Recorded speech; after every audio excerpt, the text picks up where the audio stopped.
Hello friends, welcome to my channel. आज हम बनाएंगे सोयाबीन की सब्जी।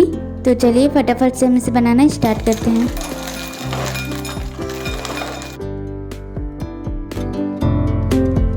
सोयाबीन की सब्जी बनाने के लिए हम हाफ बाउल सोयाबीन लेंगे और उसमें गर्म पानी ऐड कर देंगे ताकि सोयाबीन हमारी अच्छे से फूल जाए।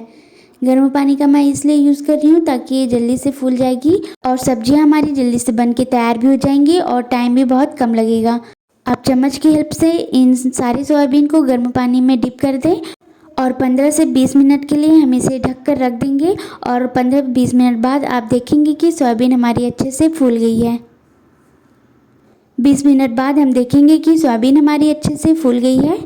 अब सोयाबीन ने जो भी पानी एब्जॉर्ब किया है उसे हम अच्छे से निचोड़ लेंगे और दूसरे बर्तन में ट्रांसफ़र करते जाएंगे। सेम प्रोसेस से हम सारे सोयाबीन के पानी को अच्छे से निचोड़ते जाएंगे और इसे दूसरे बाउल में रखते जाएंगे। ऐसा करने से सोयाबीन बहुत ही टेस्टी बनेगी और सॉफ्ट भी हो जाएगी बहुत जल्दी। तो आप इस प्रोसेस को ज़रूर करिएगा। यहाँ पे मैंने सारे सोयाबीन को अच्छे से निचोड़ लिया है। तो अब हम इसे मैरिनेट करेंगे। मैरिनेट करने के लिए हम आधी चम्मच नमक का यूज़ करेंगे, आधी चम्मच हल्दी पाउडर और आधी चम्मच ही जाएगा इसमें कश्मीरी लाल मिर्च पाउडर। इन सारी चीज़ों को आप एक बार अच्छे से मिक्स कर लें और 10 मिनट के लिए हम इसे ढककर ऐसे ही छोड़ देंगे। अगर आपको ये बहुत ज़्यादा ड्राई लगता है तो आप इसमें दूध का यूज़ करिएगा। यहाँ पे मैंने हाफ कप दूध डाला है और इन सारी चीज़ों को एक बार अच्छे से मिक्स कर लें और आप देख सकते हैं कितने अच्छे से सोयाबीन के ऊपर मसालों की कोटिंग हो गई है। यहाँ पे आप देख सकते हैं 10 मिनट हो गया है और मसाले भी सोयाबीन के अंदर अच्छे से एब्जॉर्ब हो गई हैं। तो अब हम इसे गर्म तेल में फ्राई करेंगे। सारे सोयाबीन को मैंने एक साथ ही डाल दिया है। मैंने अच्छे से तेल डाला है और इसे गोल्डन ब्राउन होने तक फ्राई करेंगे। जब सोयाबीन में गोल्डन ब्राउन कलर आ जाए तो हम इसे प्लेट में निकाल लेंगे। आप इसे लाइट ब्राउन मत करिएगा, नहीं तो ये तेल को अब्जॉर्ब कर लेगी और इसका टेस्ट अच्छा नहीं आएगा। तो हमें इसे गोल्डन ब्राउन ही फ्राई करना है। अब सेम तेल में हम एक तेज़पत्ता और 2 बारीक कटी हुई प्याज को डाल देंगे। हाई फ्लेम पे ही हम प्याज को अच्छे से स्टर करेंगे और लाइट ब्राउन होने तक हम इसे पकने देते हैं।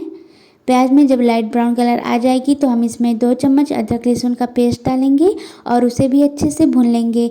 जब अदरक लहसुन का पेस्ट भुन जाए तो हम इसमें 1 टमाटर की प्यूरी को भी डाल देंगे और इसे भी अच्छे से भून लेंगे।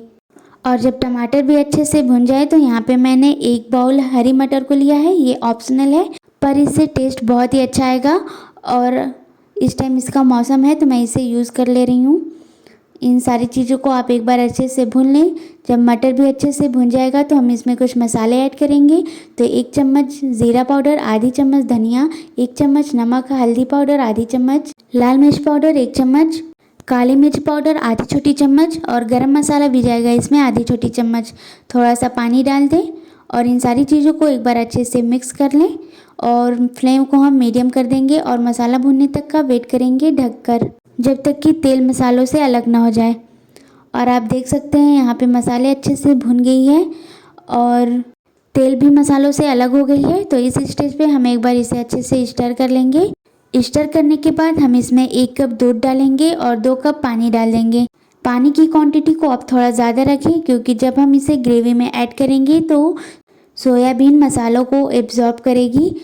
तो इस वजह से मैंने पानी को ज़्यादा डाला है। अब हम इसमें सोयाबीन डालेंगे और 1 चम्मच भुना हुआ कसूरी मेथी, थोड़ी सी धनिया की पत्ती जिसे मैंने धुलकर बारीक कट कर लिया है। अब इन सारी चीज़ों को एक बार अच्छे से मिक्स कर लें और 5 मिनट के लिए हम इसे मीडियम फ्लेम पे ही पकने देते हैं। ढक दें और 5 मिनट बाद आप देखेंगे कि मसालों के साथ सोयाबीन बिल्कुल अच्छे से पकने लगी है।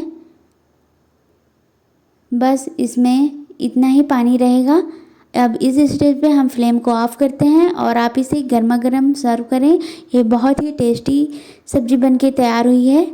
अगर आपको मेरी रेसिपी अच्छी लगती है तो वीडियो के नीचे लाइक का बटन है उसे क्लिक कर दीजिएगा और चैनल पे नए हैं तो फटाफट से सब्सक्राइब भी कर लीजिएगा, जिससे कि मेरे लेटेस्ट वीडियो की नोटिफिकेशन सबसे पहले आप तक पहुंचेगी और आप मेरी हर एक वीडियो बिल्कुल आसानी से देख सकेंगे। मिलते हैं नेक्स्ट वीडियो में एक नई रेसिपी के साथ। तब तक के लिए बाय बाय।